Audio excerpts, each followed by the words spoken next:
Hey, what's up everybody? This is Brian and welcome back to Saving Data in iOS video tutorial series.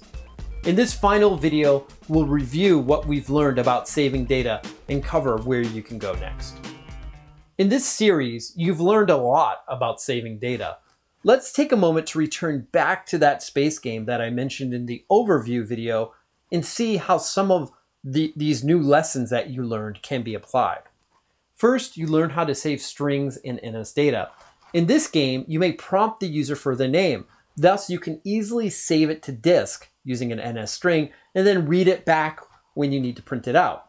Next, you learned about the NS file manager. While there aren't any gameplay elements that could hook into the file manager is still really important to organize the assets of your game. For instance, as you save things into a directory, you can create a logical directory on the file system and then just manage them.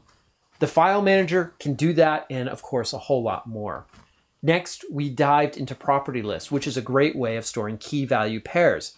Property lists, what you can do is you can store your configuration options of your game. And since property lists are platform independent, you can host these property lists on a server, on different servers for the client, allowing you to balance the game without having you to push out another build. Next, you learned about NS coding, which can save your entire object graph. We could use this to save all the objects in your game in their state, allowing us to recreate that current state on launch, even though the game may have been terminated. Then you learned about user defaults. We can use them to store things like a high score.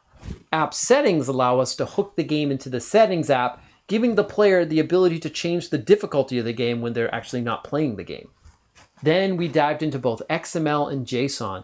You could use either format to transmit levels over the network, adding more content to the game without having to push out another build.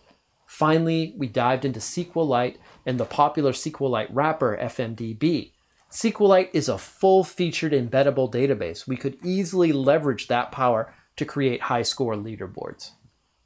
As you can see, there's a lot that you can utilize when saving data. But believe it or not, we didn't cover everything. In fact, there is a big dog in the room that the series didn't even mention, and that is core data.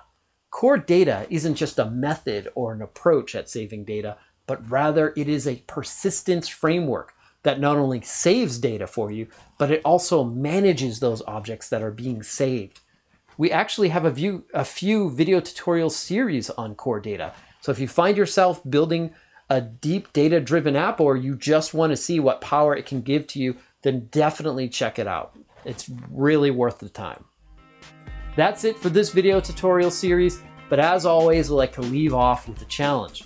Your final challenge, I want you to create a very simple table app that you can add to-do items. Only I want you to experiment with saving these items via the methods I covered in this series. Save the items once using NS coding, next save them another way using SQLite, and yet save them another way using NS data. From the settings app, allow the user to change the save implementation and then let the app handle it from there. I hope you enjoyed this video tutorial series. Thanks for watching, and I'll see you next time.